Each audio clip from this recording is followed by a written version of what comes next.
him up. Let him get up. Let him get up. Let him get up.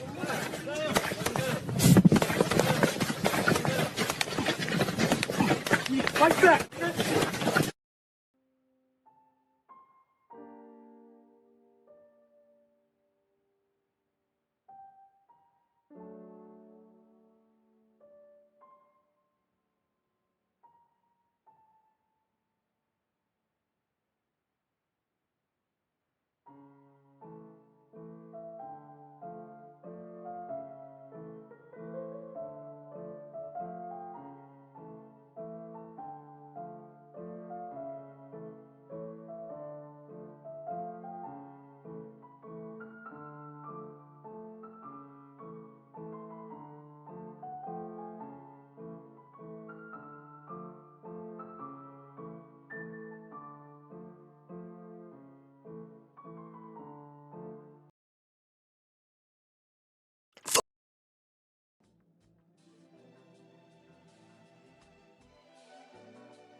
Hey man, at this point, if you're looking to me for your pick'em advice, click off the video right now. I'm just doing this for my own sake, okay?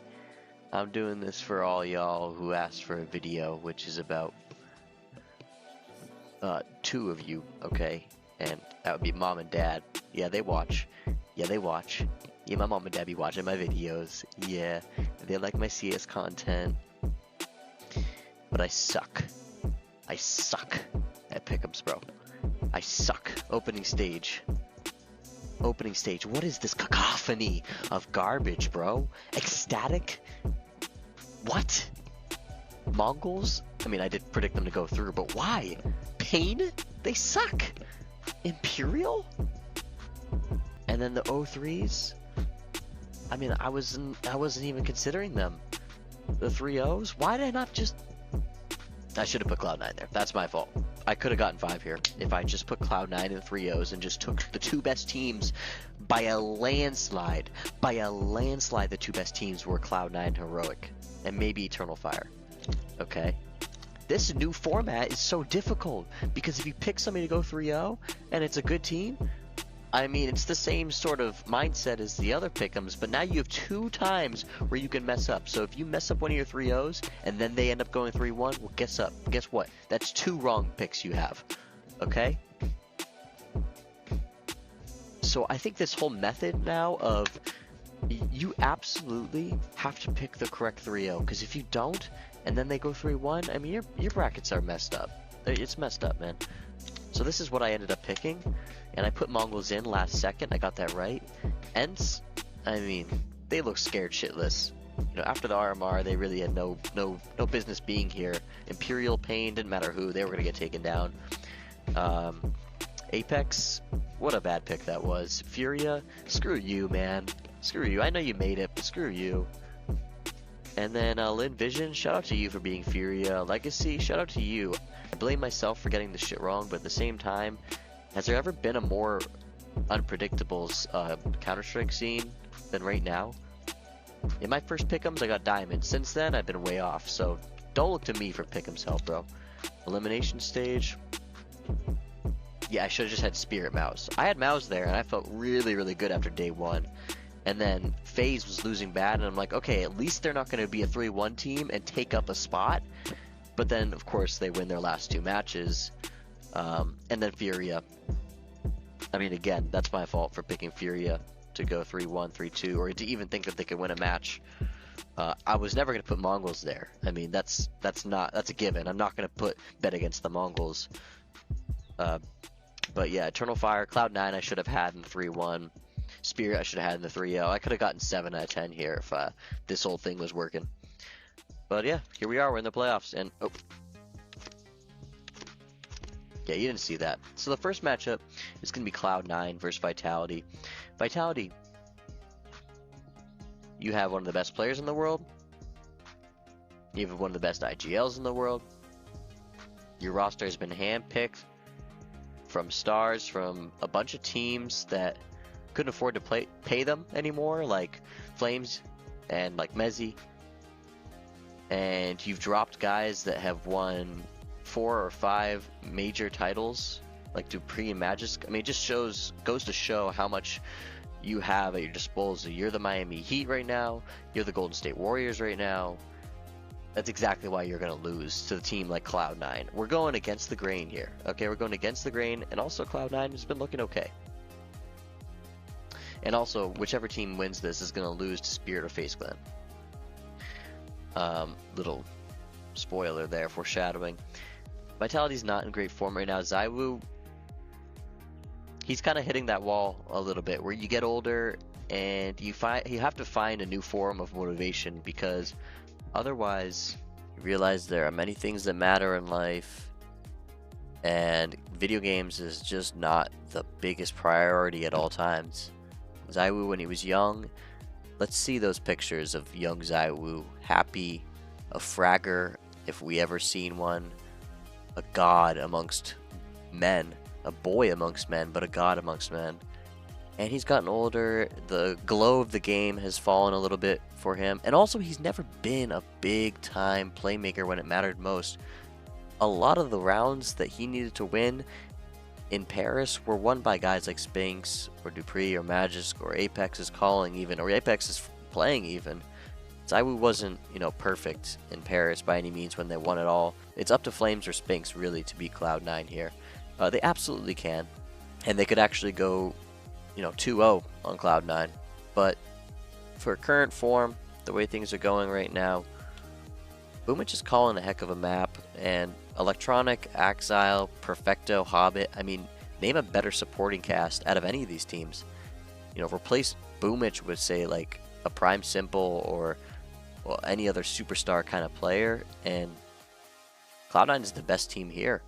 Never mind Spirit, who obviously is the best team in current form, but Cloud9 is scary good right now and kind of coasted through the elimination stage. They beat G2, they lost to Spirit to start off, but they destroyed Ecstatic, and they beat Na'Vi, who I think is a really strong team right now. Alexi B's calling out of his mind. So yeah, I got Cloud9 going through. Spirit versus FaZe Clan, this is easy. FaZe Clan, I mean, these are two teams heading in opposite directions. If you ask me, FaZe Clan is going to disband after this. We might even see the retirement of Kerrigan. Maybe he'll give one more major, but this team is going to get stomped, just like they did in Katowice. I mean, this is a very good team that will find great heights and has a very high ceiling, but they don't have the highest ceiling here. I think Eternal Fire could beat them in a series. I think just about any team here could beat them in a series. They might be the weakest of all 8. Next team down. It's tough. It's honestly tough to go against EF right now. The way they've been playing together, probably they're hitting their ceiling. And I think if it wasn't Na'Vi, if it was a team like G2, like Vitality, maybe even like Cloud9, like FaZe, they might have a bigger chance. But I think Na'Vi is playing about as good as anybody could have expected them to play with their chemistry. And so I'm going with Na'Vi. I don't know if it's map knowledge or if it's Alexi B coming into his own finally again. Or if it's just actually a good roster construction, because I don't think it was initially when Simple was on the team. But Na'Vi looks really good, and I think they have just about any map they can take a team to 26 rounds. 26? 25? How many rounds are there? I don't care. Mao's G2. This is the toughest one for me. I don't think G2 should be slept on here. And I think Mao's really skated, and they got so lucky. They got to face Complexity. Obviously I was thinking my lucky stars when we had Mao's as the 3-0, and all they had to face was Eternal Fire, really, to get there. And they beat Ecstatic just barely. So, barely beating Ecstatic, barely beating EF. They're an amazing team together. Jim Fat and Exertion had really good individual performances. Shuhei, as consistent of an IGL as they come. They look like a really well-oiled machine. But against G2, you have 2 of the top 5 players in the world on the other side there. I think you could go either way, G2 or Mao's. I don't think Mao's is prepared. Just like I said in the elimination stage, I don't think they're warmed up enough against good competition. And yeah, next matchup, we got Cloud9 vs Spirit. Need I say more, bro? You see where this is going. And then I have Na'Vi over G2. And then Spirit's taking this whole thing, bro. What in the world is going on here?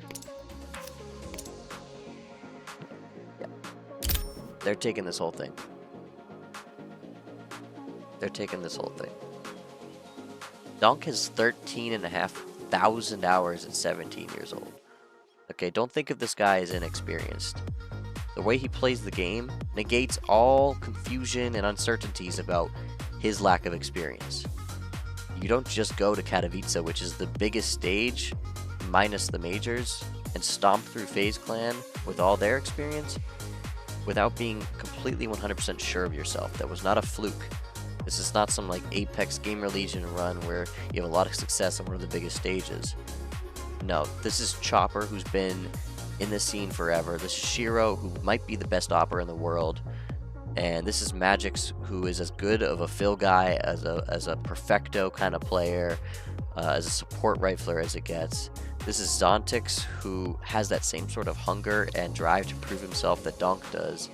And then you have Donk, who's already a superstar, let's be honest. I mean, he could take anybody one-on-one. I think he's, you know, got the ceiling of anybody, really. Monacy, you name it. And he's playing at a different level right now that you don't just learn and adjust to within, you know, a couple weeks of a major. So Spirit's got this one in the bag. I'm not saying this is like a dynasty in the making, but they haven't won a major yet. They did win Katowice, but we still have yet to see them win a major. So this is not like me picking the favorites from a year ago. This is me picking the favorites of the last few months. And Na'Vi is very, very good, and they very well make this a competitive series. But at the end of the day, there's really no other team that's playing at the level of Spirit right now. It's easy. Team Spirit, if you want to win your pick'ems, or in my case, if you want to lose, go with Team Spirit. Thanks guys for watching. I'm gonna go die.